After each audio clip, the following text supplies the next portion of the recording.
On va faire un petit unboxing de ce colis que j'ai reçu directement de la part de Berkshire Hathaway Aoma en Terre Promise. Donc c'est quand même un colis que j'ai reçu il y a 2-3 jours maintenant, mais je vous ai quand même attendu pour l'ouvrir, ce qui est extrêmement sympa de ma part. Donc allons-y, voyons ce qui se cache dedans. Alors je déballe. Hop là. J'ouvre le colis. Et suspense. Suspense. Hop là. Alors qu'est-ce qu'on a à l'intérieur? On a, je montre, alors oui c'est vrai que c'est à l'envers. Donc il y a écrit, attendez, la mise au point, voilà. Donc 60 ans, Berkshire Hathaway, lettre aux actionnaires 1965-2024 de Warren Buffett. C'est donc un recueil de toutes les lettres aux actionnaires de Berkshire Hathaway, de toute l'histoire en fait, où c'est Warren Buffett qui les écrivait, quoi. Donc de 1965 à 2024, puisque je crois que là, 2025, c'est plus lui qui va le faire, il passe la main à Greg Abel. Et donc ils ont sorti ça, j'ai vu sur Amazon au mois d'octobre. Donc c'est une belle bête, hein. Il y a combien? Ouais, 60 ans. Voyons voir le nombre de pages. Voyons voir. Combien ça fait. Là c'est 2023, 2024. 940 pages, donc ça fait 940 pages de plaisir intense, quoi. Donc c'est fort possible qu'une fois que je l'aurai fini, je le fasse rentrer dans mon top 10 des meilleurs livres sur l'investissement en bourse. Je sais pas lequel il va remplacer, hein. D'ailleurs, il y a pour récupérer mon top 10 actuel, il y a le lien en description. Donc il y en a un qui va, j'ai bien l'impression malheureusement qu'il y en a un qui va laisser sa place, quoi. Et il me semble qu'ils ont aussi mis, donc il y a toutes les lettres aux actionnaires depuis 64. Donc ce qui est intéressant, c'est que ça va permettre de repasser à travers toutes les périodes, quoi. Parce qu'il y a eu le gros marché baissier des années 73-74, donc c'est intéressant de voir comment, vraiment, voilà, en se plongeant vraiment dedans, comment il a géré ça, quoi.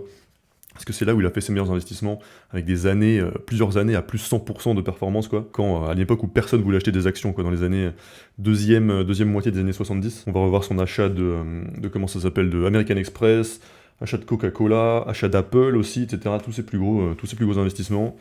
Après, il y a eu quoi?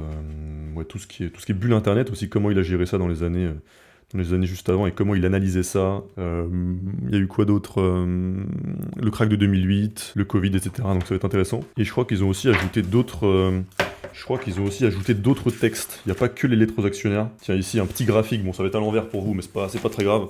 Petit graphique de différence de performance entre donc la ligne tout en bas, c'est l'indice indice des prix. La ligne en pointillé au milieu, c'est le SP500. Et puis, celle en haut, bah, c'est Berkshire Hathaway, quoi. Et donc, depuis 1965, pour l'indice des prix, on est passé de 100 $ à quelque chose comme 1000 $. Le SP500 de 100 $ à... ça doit être à peu près 40 000 $.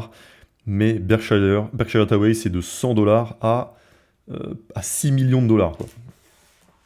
Donc c'est pas la même limonade. Et je vais jeter un petit œil au sommaire. Donc ok, ah oui, donc il y a le résumé aussi des performances de chaque année, performance totale. Donc ouais, donc 20% par an, quoi, sur toute cette période, sur 60 ans. Ensuite ils ont mis la variation de la book value per share et puis la balance sheet à la fin de l'année. Peut-être comme ça vous voyez mieux. Hop là. Voilà. Ensuite qu'est-ce qu'on a de beau? Ensuite, un index par sujet. Là, donc, ça met toutes les pages qui parlent de Mister Market, toutes les pages qui parlent de cercle de compétences, toutes les pages qui parlent ouais, d'un peu tous les sujets de moat, return on capital, capital allocation, tout ça. Ok. Bon, il y en a moult. Ah oui, voilà, il n'y a pas que les lettres aux actionnaires, ils ont aussi mis les quelques textes qui avaient été écrits par Warren Buffett en dehors des lettres aux actionnaires. Mémo au manager pour le 11 septembre. Bon, il y en a plein, je ne les lis pas tous. Un qui est assez connu, The Security I Like Best, c'était son article sur Geico en 1951. Donc 1951, il avait quoi, une vingtaine d'années, un truc comme ça. Et Geico, c'est l'entreprise d'assurance historique que Berkshire Hathaway a fini par racheter en entier, quoi. Donc voilà, ça va me faire une bonne lecture. Par contre, j'ai l'impression, enfin, je me dis que c'est le genre de livre, je peux pas lire un livre comme ça sur mon canapé ou sur un vulgaire transat, quoi. Je pense qu'il faut que je m'achète un rocking chair, quoi. C'est un livre que je suis obligé de lire sur un rocking chair, sinon je me dis qu'il y a une incohérence, donc je vais réfléchir à ça.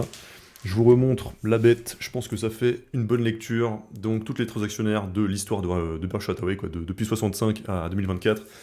Où est-ce que je vais le mettre?